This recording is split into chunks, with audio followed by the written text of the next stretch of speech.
Kola ini. Boleh, kalau ini. Itu kan pada tahu juga kan semuanya? Boleh. Oke. Bismillahirrahmanirrahim. Qala inni abdullahi ataniyal kitaba wa ja'alani nabiyya وجعلني مباركا أينما كنت وأوصاني بالصلاة والزكاة ما دمت حيا وبرا بوالدتي ولم يجعلني جبارا شقيا والسلام علي يوم ولدت ويوم أموت ويوم أبعث حيا صدق الله العظيم.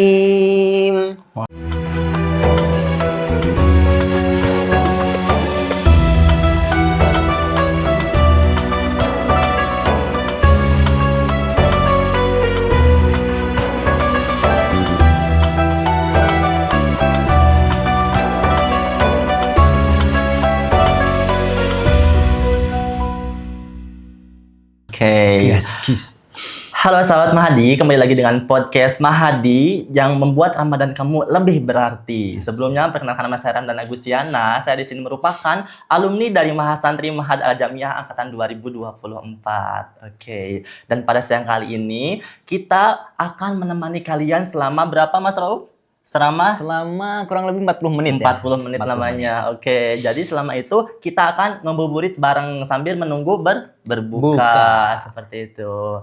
Nah, di sini kita akan kedatangan narasumber yang pastinya wow banget ya gitu ya. Soalnya ya. Biasa aja sebenarnya. Ekspektasi orang aja ya, tinggi. soalnya ini tuh narasumbernya tuh udah terkenal banget nih sampai-sampai di chat sama pemain sepak bola. Boleh. Siapa coba? Kurang tahu nih siapa nih kira-kira? Sadio Mane. Wow, yang followernya tuh udah berapa? Berjuta-juta banget lah pokoknya. Wow. Bintangnya di sepak bola lah. Wow, bintangnya di sepak bola dan ngechat Mahasantri bintang di Mahad Al-Jamiah. Asik. Wow. Nah, tanpa berlama-lama kita langsung masuk ke podcast seputar Mahadi yang akan disampaikan ataupun narasumber kita yaitu dari Raufian Afif Maulana Ghifari. Boleh perkenalkan dulu terlebih dahulu. Oke. Bismillah. Assalamualaikum warahmatullahi wabarakatuh. Perkenalkan, saya Raufian Afif Maulana Ghifari. Saya merupakan alumni Mahasantri Mahad Al-Jamiah UIN Sunan Jati Bandung tahun 2425 ya? Iya. 2425. Ya, terus sekarang saya sedang mengenyam pendidikan di UIN Bandung juga, masih di UIN Bandung semester 4. Seperti itu. Dan saya merupakan kelahiran asli tanah Jawi. Saya dari Jawa. Wow. Saya dari Jawa. Saya dari Kabupaten Klaten. Mungkin kalau teman-teman ada yang dari Klaten, boleh komen di kolom komentar. Mungkin itu aja perkenalan. Oke. Cukup teman-teman. Oke, pastinya kita penasaran nih bagaimana sih perjalanan Raufian sebagai menjadi mahasantri dulunya. Soalnya kan dari Klaten ke Bandung itu cukup jauh ya. Iya, cukup. Wow. Di sini teman-teman kayaknya penasaran deh, apakah pertama kali banget Raufian masuk ke Bandung ini?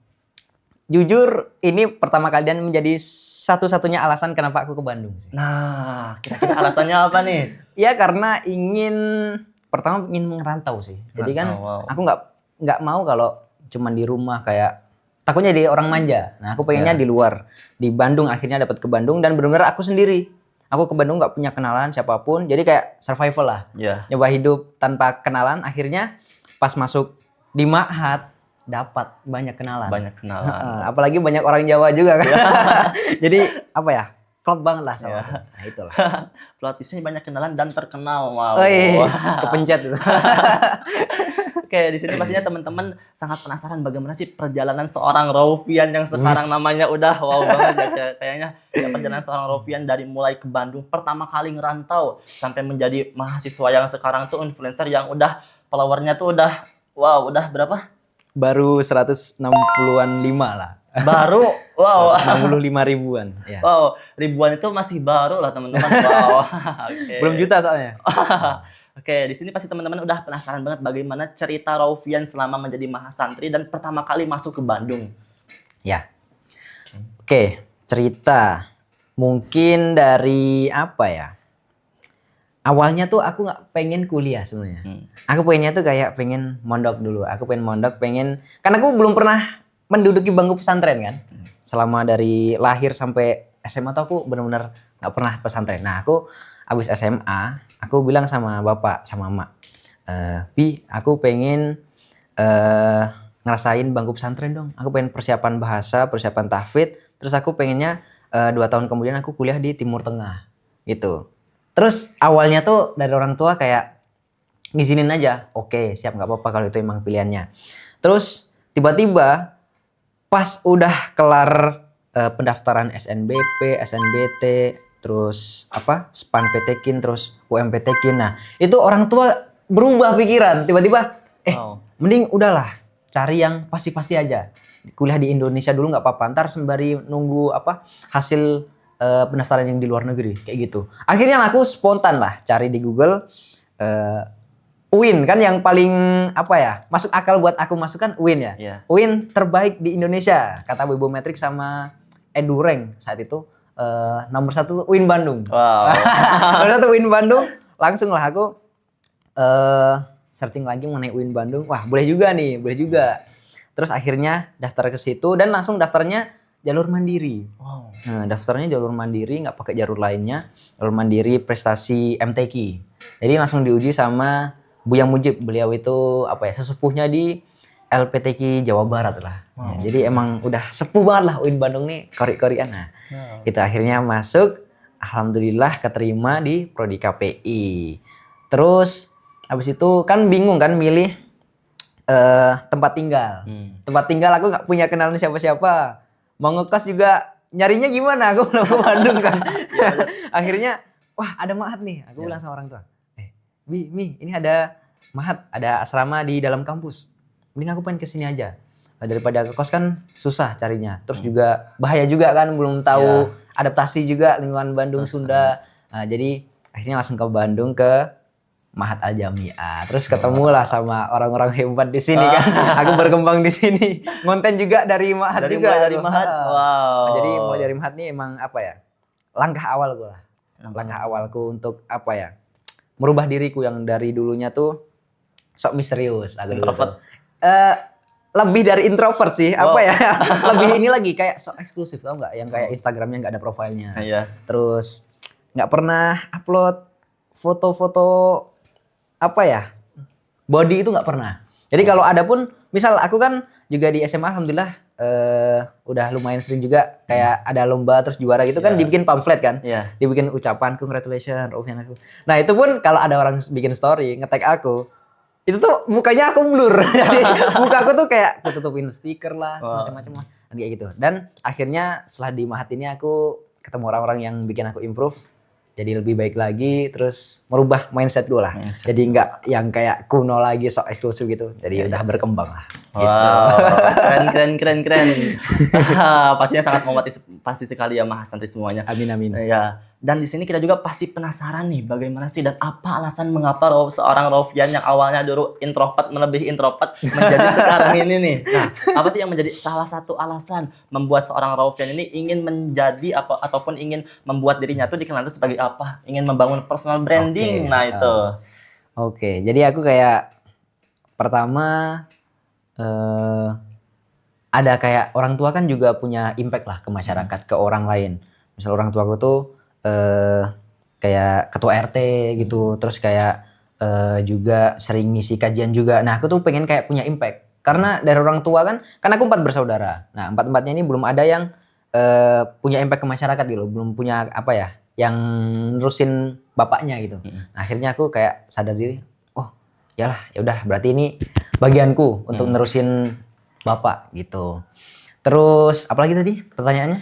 Nah, apa sih yang membuat seorang Raufian ini ingin dikenal ataupun membangun personal branding sampai sekarang ini? Kayak kayak apa sih yang menjadi salah satu batu loncatannya itu loh. Oke, jadi aku kan ini aku sebagai Gen Z ya. Yeah. Gen Z hidup di zaman yang serba digital. Yeah, betul. Serba teknologi. Ya, aku pengennya tuh pengen jadi orang yang nggak kolot aja, nggak yang apa ya, nggak gaptek lah. Akunya mengikuti perkembangan zaman. Terus yang sekarang yang lagi powernya banget kan media sosial kan. betul sekali. Itu real banget media sosial. Bahkan daftar melamar pekerjaan di perusahaan bahkan ada yang harus menyantumin CV ya. CV plus juga profil Instagram. Wow. Bahkan profil Instagram pun dilirik sama mereka. Nah, akhirnya dari situ aku pengen kayak, wah ini kayaknya saatnya dah. Aku kan juga punya bakat yang kira-kira bisa aku share ke orang-orang gitu. Aku punya bakat ngaji ya, insya Allah kalau aku share, aku kontenin bisa bermanfaat, bisa ada impact lah buat orang-orang. Nah dari situlah aku pengen jadi orang yang berdampak. Intinya itu aku pengen nggak jadi orang yang adanya di dunia ini biar aku ada efeknya gitu. Efeknya, ya pengennya gitu sih. Jangan hanya sekedar hidup ya. Nah gitu. Oke teman-teman, di sini kita udah pastinya udah penasaran banget ya bagaimana sih perjalanan Raufian. Kan tadi udah dijelasin bagaimana perjalanan Raufian dari Klaten ke Bandung. Sekarang kita ingin dengar bagaimana perjalanan seorang Raufian berkehidupan di Ma'had Al Jamiah selama satu semester, satu tahun, ya, 2 semester dong. 1 tahun 2 semester ya. Nah pastinya banyak banget lika-liku yang dihadapi seorang Raufian. Soalnya semakin tinggi orang berjulang pasti banyak sekali angin yang pasti akan menerjangnya gitu. Jadi keren banget deh bahasanya. Bahasa sastramis ya. Nggak nyampe ya. Di sini kita pastinya ingin tahu bagaimana perjalanan seorang Raufian selama 1 tahun menempuh menjadi mahasantri Ma'had Al Jamiah. Boleh cerita lu? Ya, di saat aku awal-awal di Ma'had, aku langsung ketemu sama orang-orang yang enjoy lah. Dia tuh kayak terbuka. Jadi dari situ aku ngerasa kayak punya rumah lah, punya rumah, benar-benar kayak wah aku di Bandung ini punya rumah, nggak cuma di Klaten aja. Nah dari situ aku makin nyaman, terus aku makin makin pede juga buat berkembang. Jadi aku mulai latihan jadi imam juga, terus ada Akhi Fatah, Akhi Hadid yang sangat motivasi juga gitu loh. Terus juga di Ma'had aku kan ikut Himaja juga. Masantri Al-Jamiah kan, Masantri Ma'had Al-Jamiah. Nah, di situ benar-benar kayak aku tuh latihan berorganisasi. Walaupun aku di SMP dari MI sih, dari MI, SMP, SMA, aku sempat jadi kayak ikut jadi intinya di organisasi. Cuman di organisasi Masantri ini kayak beda gitu. Beda ya. Beda. Ilmunya tuh tingkatannya. Rasanya kan jangkauannya kan dari banyak ini kan, dari banyak region kan. Ya. Jadi menyatukan beberapa kepala terus timbullah kayak inovasi-inovasi yang bikin aku ternyata bener ya ini ya organisasi itu kayak gini, nggak harus yang kayak gini. Harus kayak gini gini apa sih namanya pokoknya itulah ada lah pokoknya gitu. Terus dari Ma'had aku juga mulai konten juga tadi yang aku udah singgung juga. Gimana tadi kan ditanyain juga gimana sih perjalanan di Ma'hadnya kan? Ya. Nah di Ma'had adalah salah satu langkah aku buat konten, yaitu konten dari benar-benar dari nol banget ya. Dari nol banget di Instagram terutama. Kalau di TikTok aku emang udah mulai udah lama, dari SMA aku udah mulai. Nah dari itu bahkan kontennya tuh kayak sebenarnya tuh ini mau cerita sekaligus tentang perjalananku konten nggak ya? Boleh nggak banget ya. Awalnya yang udah aku ceritain tadi aku misterius banget itu tadi. Nah, tapi dari situ dari aku kelas berapa ya? 2 SMA kalau nggak 3 SMA. Aku udah punya pikiran aku tuh pengen jadi konten kreator. Aku pengen konten. Nah, dari situ aku dapat uang dari lomba, dapat uang dari les privat gitu. Aku beli buat bikin kamarku tuh jadi estetik. Iya. Dari beli lightning buat konten. Terus juga kamar tuh benar-benar kayak udah Pinterest banget lah. Pinterest banget, awal Pinterest. Nah, udah aku bikin kayak gitu. Rencananya kan mau buat konten. Ternyata aku tuh masih terlalu perfeksionis. Aku masih nunggu kayak bentar aku pengen nabung dulu, pengen beli mikrofon. Kan konten kan harus kayak perfect. Aku mikirnya gitu. Mikirnya gitu kayak harus perfect banget, harus segala ada. Aku pengen kayak tampil prima banget di depan orang. Pokoknya kata pikiranku dulu tuh aku tuh harus selalu jadi orang yang harus jadi orang yang prima di mata orang, di semua orang. Aku pengennya gitu dulu. Terus akhirnya pas di Ma'had ini aku langsung berubah pikiran. nggak tahu dah aku dapat kesambet dari mana, mungkin pengaruh dari lingkungan juga, kan grow mindset juga. Dari situ aku mulailah dadakan banget tuh, dari yang awalnya perfeksionis pengen konten yang kayak rapi banget kayak studio kayak Ustadz Muzamil tau kan, yang kayak wow editingnya soundcard banyak-banyak. Nggak, akhirnya itu aku bangun tidur langsung buka kamera terus keluar ke depan kamar. Mapna kan. Keluar di lantai berapa kemarin? Lantai 3 di situ. Set. Langsung aku spontan konten ngikutin Syekh Muhammad Al-Ghazali pas itu. Nah, konten pertama ke Instagram. Di situ akhirnya cuman aku edit tipis doang. Enggak yang edit sempurna, enggak pakai mikrofon, enggak pakai lightning pakai matahari. Sampai muka aku hitam kali pas itu. Merah-merah hitam gimana gitu, hitam legam. Nah gitu. Akhirnya aku upload lah secara spontan, benar-benar nggak perlu editing banyak, langsung aku upload. Di jam berapa itu aku upload tuh sekitar jam 12 lah, sekitar zuhuran. Nah situ akhirnya lambat laun banyak dari teman-temanku tuh yang kayak support. Pas aku posting langsung komen-komennya tuh support banget. Padahal yang dulunya tuh aku kelihatan kayak misterius kan, orang-orang pada kaget kan. Iya, bener banget. Wah, ini serius Rauf kayak gini. Kan orang-orang mikir kayak gitu, langsung pada nge-like, pada komen. Wah, Masya Allah. Wah, keren banget Mas Rauf. Gini. Karena aku langsung kayak dapat boost kan. Kayak ke booster gitu. Akhirnya langsung lah aku hajar setiap hari satu konten di jam 12 siang. Dan kontennya kan tahu sendiri kan, kayak cuman dulu tuh kayak ngebalesin komen-komen orang gitu. Ada request, ku bikin. Nah, itu selama 1 pekan. Di pekan pertama itu dari 1000 followers jadi 1600 followers. Itu kan udah kayak tinggi banget untuk iya banget. Wah, kayak udah kayak pengen salto-salto. Terus akhirnya kan pekan kedua, ketiga itu bahkan udah tembus ke 10.000 followers. Nah, itu. Kurang dari sebulan udah 10.000 followers. Nah, itu kan kayak wah, rezeki nomplok ini. Sekaligus ujian sih sebenarnya sih.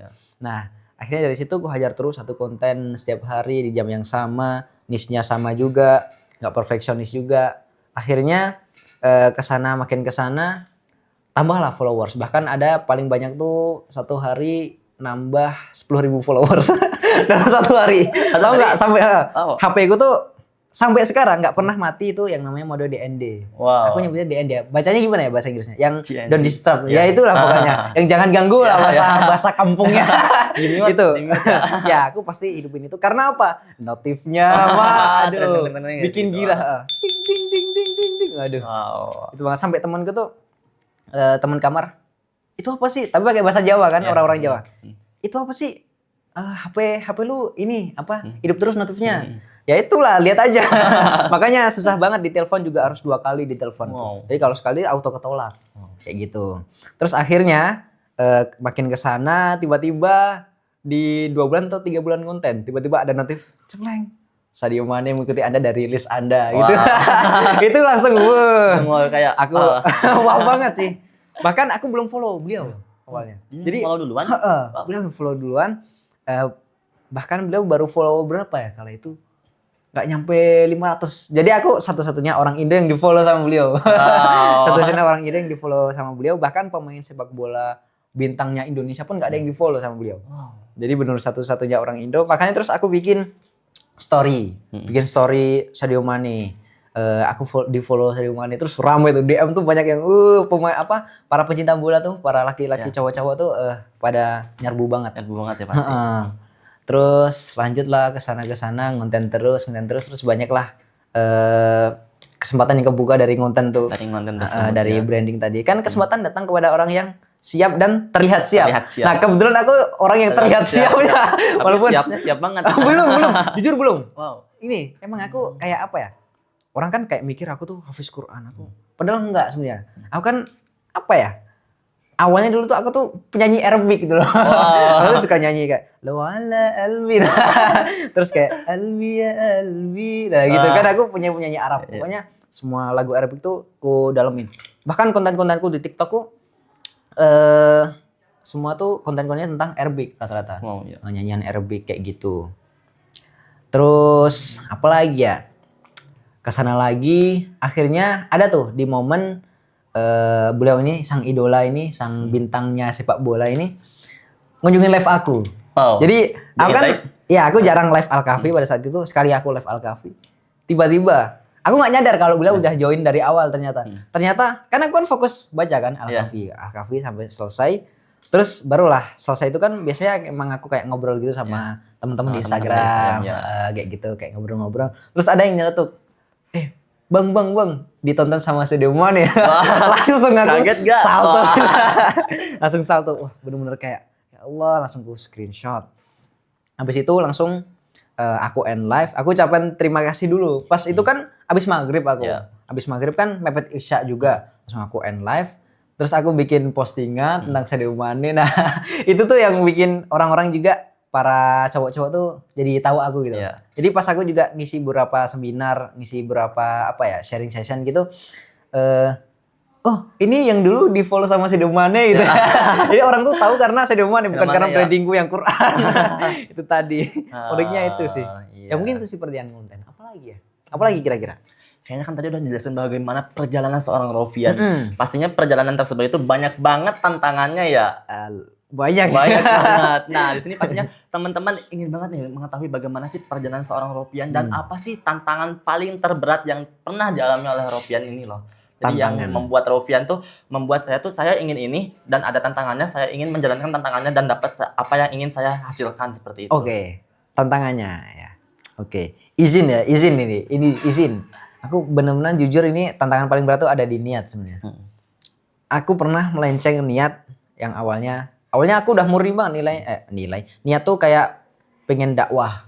Tapi aku pernah melenceng kayak sebenarnya tuh aku mendakwahkan agamaku atau mendakwahkan diriku. Aku tertampar aku tuh kayak langsung iya ya. Ini aku tuh kayak malah kayak cuman memperkenalkan diriku, bukan malah aku mensyiarkan agamaku, malah aku kayak bahasa kasarnya nyari panggung di agama di situ. Jadi benar tantanganku tuh ada di niat sebenarnya. Bahkan beberapa influencer, konten kreator juga para pendakwah, dai, terus qori itu kan tantangannya pasti ada di niat. Di niatnya pun pasti banyak banget kayak hal-hal yang bikin ke-trigger gitu niatnya. Yang awalnya lurus ntar bisa ke-trigger gini-gini. Pengen dapat popularitas lah, terus pengen cuan lah, beras-beras.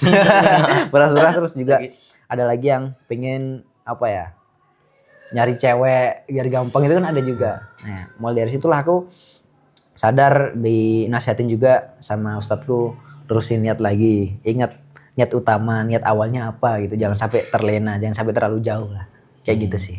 Oke, itu teman-teman yang pastinya seorang Rofian ini yang udah punya nama pasti ada aja tantangannya ya. Jadi kita selaku manusia kalau ingin punya nama ya pasti kalian harus menjalani tantangannya. Asli. Dengan tantangan kalian bisa menjadi seorang yang ternama, seorang seperti Rofian Afif Maulana Ghifari ini teman-teman. Ini kan kita udah tahu ya bagaimana perjalanan seorang Rofian sebagai mahasantri Ma'had Al-Jami'ah. Nah di sini kita kan Rofian itu menjadi mahasiswa juga ya jurusan KPI ya kalau nggak salah. KPI. Ya iya. Nah bagaimana sih seorang Rofian menyeimbangkan antara dunia pendidikan sama dunia mahad. Soalnya kan bukan mahad lagi ya, influencer juga, kayak konten juga, banyak banget kehidupannya. Nah, bagaimana seorang Rofian memanage waktu itu kayak apa sih supaya semuanya itu terlaksanakan gitu, nggak ada satupun yang tertinggal seperti itu. Sebenarnya aku pernah baca statement juga, sibuk itu mitos katanya. Katanya itu semua tergantung prioritas. Gitu.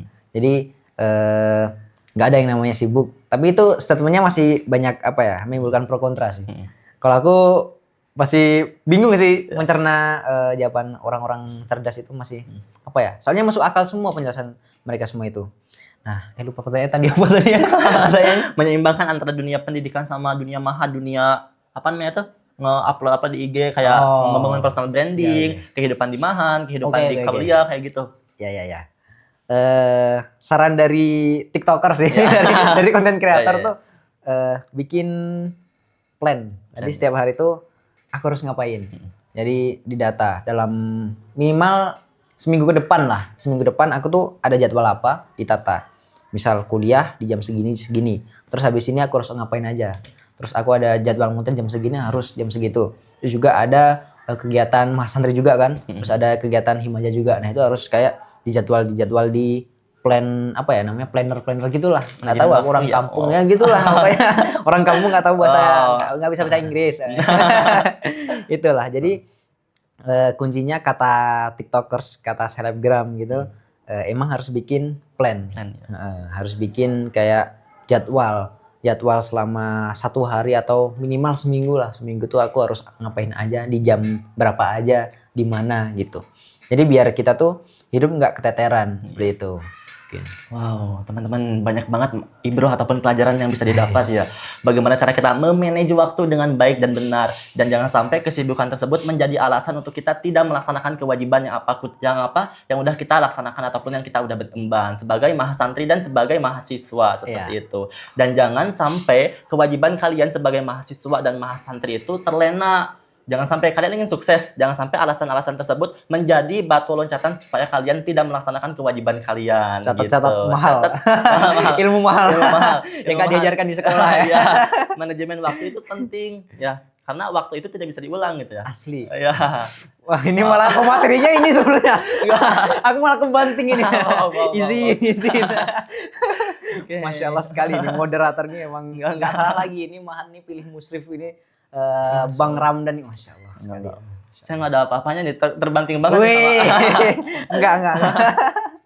Hebat nih. Oke, selanjutnya pertanyaannya kira-kira apa lagi teman-teman? Pasti teman-teman kan udah tahu nih bagaimana perjalanan seorang Raufian menjadi mahasiswa, mahasantri, menjadi influencer, menjadi apa, banyak banget pokoknya yang dilakukan peran-peran menjadi Raufian Afif Maulana hari ini, Masya Allah. Dan selanjutnya kan kita juga udah tahu ya bahwasanya di sosial media itu banyak banget tantangannya. Tadi kan tantangannya di kehidupan, sekarang tantangannya di sosial media. Sosial media? Ya. Boleh. Nah, pasti yang pertama kali kita upload itu banyak banget kritikan ya. Pasti kalau ada pujian pasti ada kritikan, kalau ada yang memuji pasti ada yang menghina juga. Udah sepaket tuh. Iya. Nah, bagaimana sih sikap Raufian untuk menanggapi semua itu? Oke, menanggapinya aku sih jujur bodo amat sebenarnya. Bahkan aku pernah dihujat juga agama, ini kasar ya, ini izin. Bahasanya gini, agama bukan buat mainan, nyet. Aku dikatain gitu. Aku diemin kan. Tapi udah dari teman-temanku di Instagram tuh pada nyerbu dia. 300 balasan komentarnya.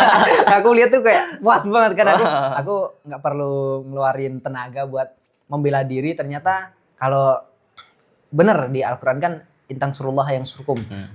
Kalau tolonglah agama Allah maka kamu akan ditolong sama Allah gitu. Nah, aku ternyata real banget ayat itu. Aku berdakwah untuk agama Islam ini.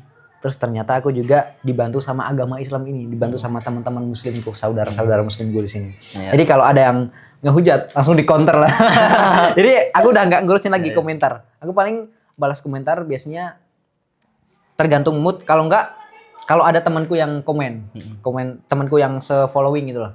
Nah, itu biasanya aku balesin komennya gitu. Berarti rendah hati banget ya? Nggak lupa temen ya? Enggak, sebenarnya sombong juga.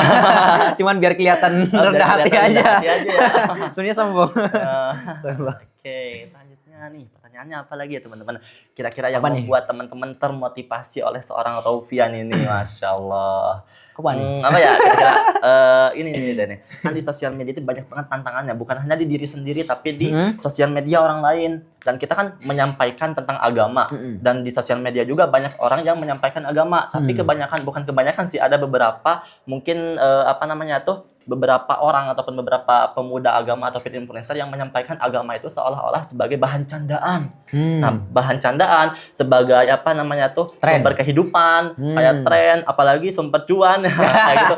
Itu bagaimana sih tanggapan seorang Raufian ketika melihat ada seorang influencer ataupun pemuka agama yang menjadikan agama itu sebagai ladang pekerjaannya seperti itu? Oke. Aku sebenarnya pengen nyinggung ke hal yang lagi panas aja hari ini, yang lagi tren. Itu adalah tren imam. Mungkin teman-teman tahu ya. Mungkin teman-teman pada tahu juga kan tren imam yang ya lala tasam yang itu kan. Nah, aku semua juga di chat sama teman-teman di Instagram, Mas, ayolah bikin konten tren-tren imam gini, transisi imam gini.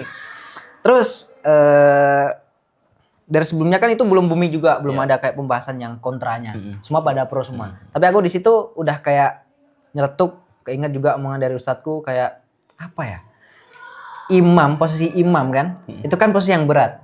Bahkan itu trennya dilakuin sebelum takbiratul ihram. Padahal itu saatnya untuk niat kan. Saatnya untuk niat. Itu tuh bahkan aku kan sadar diri, aku tanpa ikut tren itu aja, aku masih terporak-poranda, masih terombang-ambing dalam menata niat, terutama dalam khusyuk juga kan. Apalagi kita bawa jamaah, ibarat jadi sopir kan. Sopir Jadi ya. sopir malah sambil sama rokokan, sambil sama ibaratnya kan gitu analoginya. Itu menurutku terlalu apa ya? Kalau aku sendiri ya, Iya. aku nggak menyalahkan orang Iya, lain. benar. Kalau aku sendiri sadar diri, aku belum siap. Aku nggak siap ada di mengemban beban yang sangat berat itu. Karena jadi imam aja udah bebannya kan berat. Berat banget ya. Aku nggak siap kalau ditambah beban lagi. Ditambah apa ya? Beban yang bikin. Ya, yang bikin niat jadi kacau ya. Iya benar. Ya. Itu bahaya banget sih. Emang itu sih tantangan apa? Terberat ya. Tantangan berat juga untuk seorang pemuda yang hidup di zaman sekarang gini. Terus aku juga sempat mengenai tren itu ada penjelasan dari Kadam Sidik juga. Tahu ya Kadam Sidik ya? Mungkin teman-teman tahu juga teman-teman. Kadam Sidik tuh jelasin nggak cuman masalah dari niatnya aja, tapi mengenai dari kayak apa ya?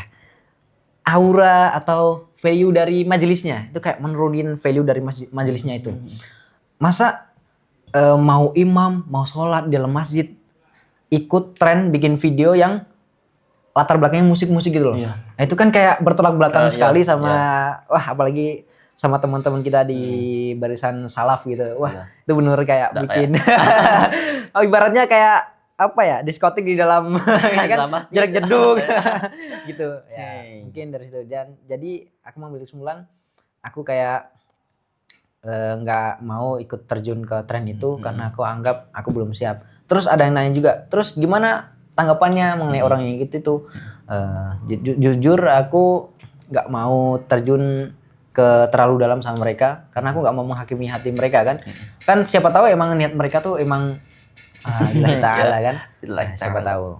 Nah itu. Oke. Itu aja teman-teman. Jadi ingat niat awal kita itu apa sih gitu. Selanjutnya dan juga ada banyak banget ya di sosial media, apalagi di Instagram, banyak banget ya FYP itu ada seorang pemuda, apalagi influencer yang membawakan agama juga, banyak banget yang ras-ras Jawa, soalnya saya lihat Pasti mau ke Gus arahnya kan.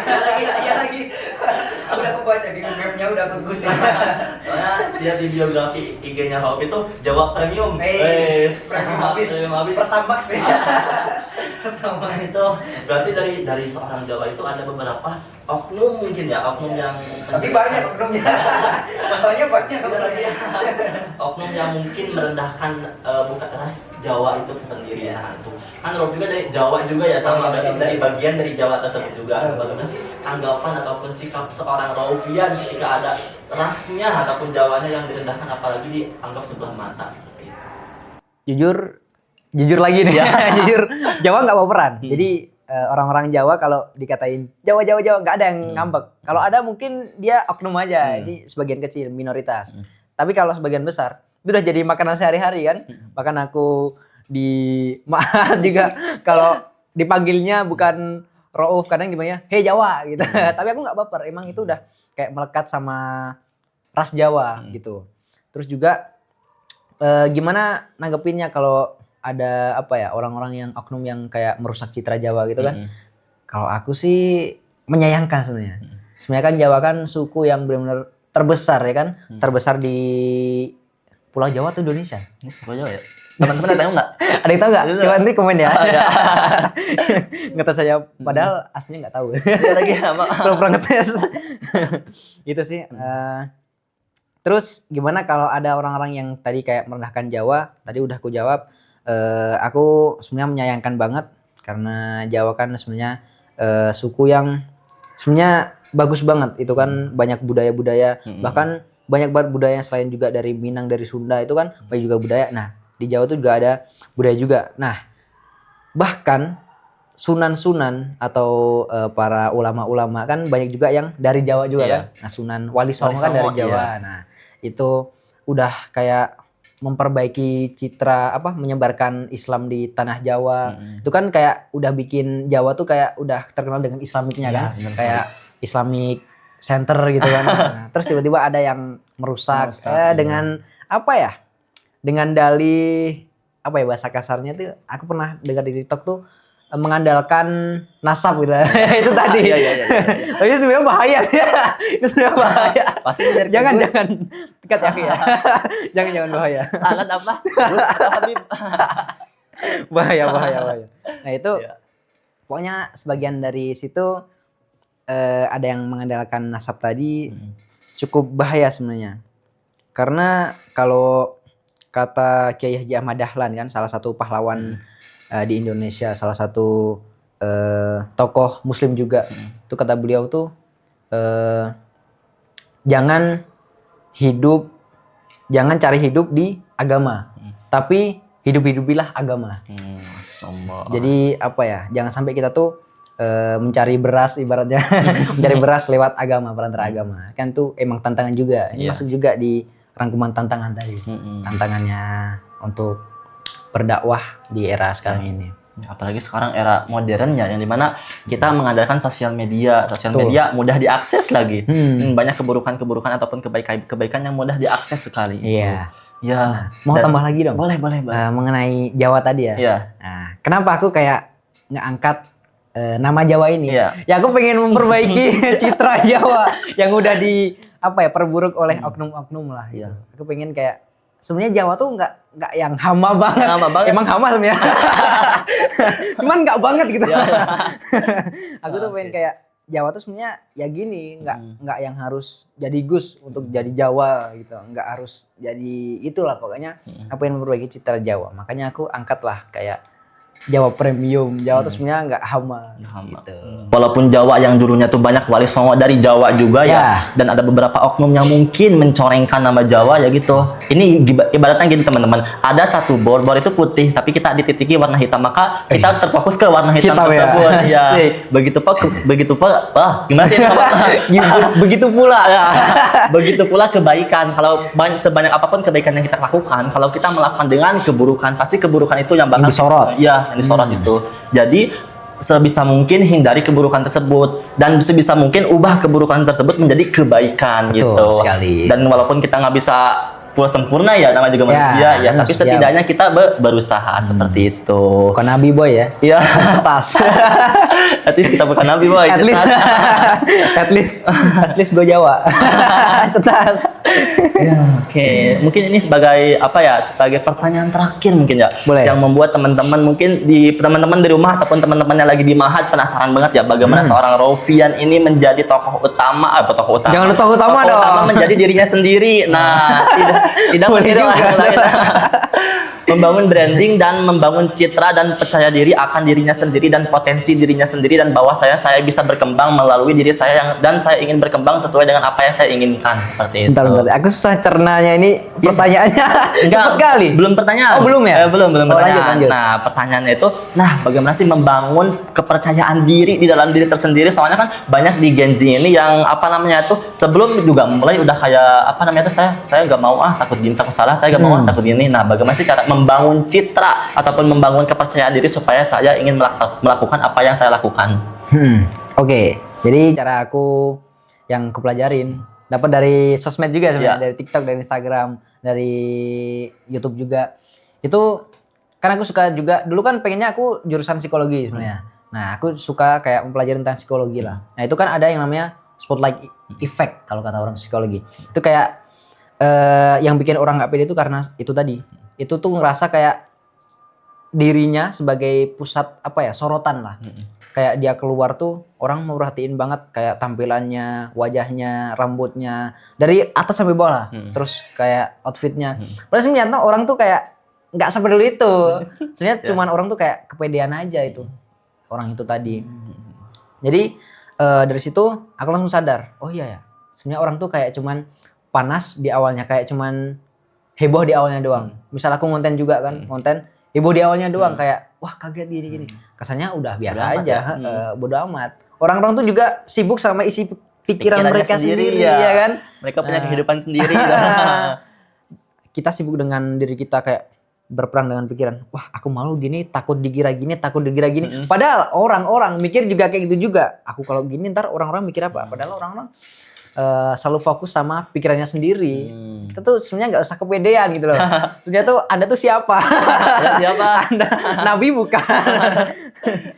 Takut dijudge. Allah Allah tuh kan pencipta kan, Khalik. Masih ada yang menghujat, masih ada yang kayak bahkan ada yang ngata-ngatain kan, bikin candaan lewat lafal Allah juga ada kan. Terus juga nabi orang paling istimewa, paling maksum Nabi Muhammad juga kan.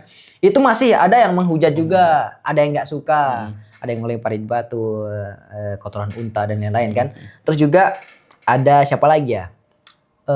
Influencer lah, siapa sebutkan Ustadz siapa ya? Yang terkenal siapa? Abdul Somad nih. Abdul Somad boleh, atau Habib Ja'far boleh ya. Habib Ja'far yang Gen Z habis itu aja, masih dia nggak suka. Iya. Jadi Anda tuh siapa? Anda Habib bukan, Gus bukan, Ustadz bukan, Nabi bukan, malaikat bukan, Tuhan apalagi? Anda tuh siapa? Gak usah kepedean. Gitu. Oke. Jalanin aja lah kehidupan Anda tuh pede aja. Ini aja. Los pokoknya. Kata orang Jawa tuh los bae. Los bae. Los gitu. dol. Coba bilang gitu. Los dol. kurang. Nanti privat ya di belakang. Boleh. Los dol. Itu sih mungkin biar pede ya itu. Sadar diri, Anda tuh siapa. Nggak ada yang menganggap diri Anda spesial tuh ya cuma diri Anda sendiri. Itulah. Oke, gitu. Terjawab ya. Terjawab. Sangat termotivasi banget, terjawab dan termotivasi teman-teman. Nyampe lagi. Nyampe. Dari awal sampai dengan akhir sekarang pastinya teman-teman semua termotivasi dengan apa yang disampaikan oleh Rofian. Dari mulai bagaimana cara kita memanage waktu, menyeimbangkan antara dunia perkuliahan dan dunia kepesantrenan, dan bagaimana cara kita supaya kita tuh lebih percaya diri, jangan sampai kita ke trigger dengan orang lain dengan omongan-omongan orang lain. Karena kenapa? Karena kita yang jalani hidup kita yang melakukan hidup kita, ngapain kita dengerin omongan orang lain. Betul sekali. Ya seperti teman-teman, jadi jangan sampai hidup kalian terus lagi berkembangnya kalian, pendidikannya kalian tergantung dengan omongan orang lain. Omongan orang lain boleh didengar, tapi hanya sekedar didengar. Jangan sampai terlalu masuk ke hati. Ya. Cukup di depan rumah aja ibaratnya. Ibaratnya masuk babang kanan, keluar babang kiri. Gitu. Keluar main futsal. Gitu teman-teman. Jadi jangan sampai omongan orang lain itu membuat kalian tidak bisa berekspresi sesuai dengan apa yang kalian inginkan, teman-teman. Catat. Ya, gitu. Jadi tetap pede aja dulu.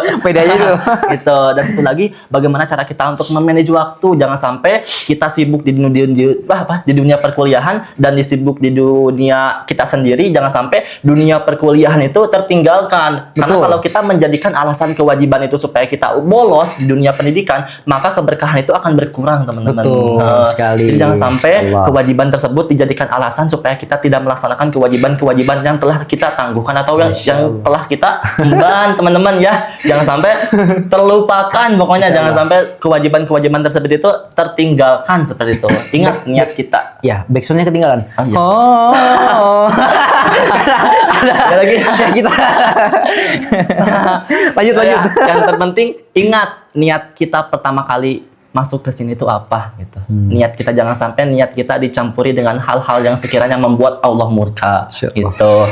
Jadi di sini kita cari ridhonya ilahi, bukan cari ridhonya dia dan ridhonya teman-teman yang sekiranya membuat kalian itu tidak merasa pede. Jadi boleh berteman, tapi cari teman yang sekiranya membuat kita tuh bisa berkembang, membuat kita tuh bisa mengekspresikan diri, dan cari teman yang sekiranya bisa membuat kita tuh nyaman itu. Boleh mencari teman, tapi teman itu sekedar formalitas saja. Jadi cari teman-teman yang benar-benar teman yang bisa membantu kita gitu. Nah, gitu. Seperti itu teman-teman. Mungkin semuanya udah termotivasi kan dengan apa yang disampaikan oleh Rofian ini? Udah? Sudah ya? Ya gitu. Dan followernya udah jutaan. Kalau saya masih ratusan. Jutaan nggak ada. Jutaan, ribuan. Kalau saya masih ratusan. Jadi jangan lupa mampir ke IG saya. Boleh. Apa tuh IG-nya, spill dong. IG-nya udah berteman sih, Ramdan. Nama saya aja Ramdan gitu. Oke, gitu. Jadi jangan sampai jangan lupa follow IG saya. Walaupun follow. Cuman gitu aja, cuma formalitas doang sih. Ada sih itu kontennya bermanfaat juga, kayak personal branding juga kan, kayak grow mindset juga. Wah, pokoknya teman-teman harus follow juga. Ini Bang Ramdan nih, Masya Allah, akhi kita musyrif kita di Mahat Al-Jamiah UIN Sunan Gunung Jati Bandung. Dan ini juga merupakan mahasantri alumni Mahat Al-Jamiah UIN Sunan Gunung Jati Bandung. Dan kita plot twist-nya kita seangkatan ya. Asli, itu plot twist banget ya. Oke. Seangkatan. Ya teman-teman, mungkin podcast-nya cukup sampai di sini. Mungkin kita mungkin request buat Bang Ro'uf buat di thumbnail nanti. Apa? Adalah satu ayat atau satu nasyid. Boleh. Ayat yang viral aja boleh? Boleh. Apa ya? Apa yang viral apa ayat sekarang? Opening tuh kan. Nah, kita mau taruh opening tuh. Syahrul Ramadan. Syahroni kali. Itu sampai berapa views tuh ya? 2 juta gara-gara Syahroni. Apa aja lah. Apa ya? buat kita taruh di depan. Kola ini. Boleh kalau ini. Itu kan pada tahu juga kan Ya, semuanya? ya, boleh. Oke. Boleh langsung ini. Langsung ya.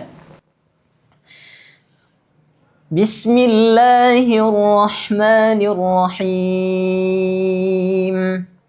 Qala inni abdullahi ataniyal kitaba wa ja'alani nabiyya وجعلني مباركا أينما كنت وأوصاني بالصلاة والزكاة ما دمت حيا وبرا بوالدتي ولم يجعلني جبارا شقيا والسلام علي يوم ولدت ويوم أموت ويوم أبعث حيا صدق الله العظيم. Masya Allah. Don. Oke. Closing. Kan? Oke, baik teman-teman, mungkin podcastnya sekian dan jangan lupa tonton, like, subscribe, and share. And Komen. juga follow IG saya ya, jangan lupa. boleh. Kan, ya, mungkin cukup sekian podcast pada hari ini. Jangan lupa apa yang disampaikan diterapkan dalam hati dan dijalankan dalam kehidupan sehari-hari. Oke, mungkin cukup sekian. Saya selaku moderator pamit undur diri. Mohon maaf apabila banyak kesalahan yang disampaikan karena saya manusia bukan Nabi Tuhan boy. ya. Ya, dua-duanya bukan sih. dua-duanya sih. Ya. Saya Ramdan Agustiana bersama narasumber kita Raufian Afif Maulagifari. ya, pamit undur diri. Wabillahi taufik wal hidayah. Wassalamualaikum warahmatullahi wabarakatuh. Izin.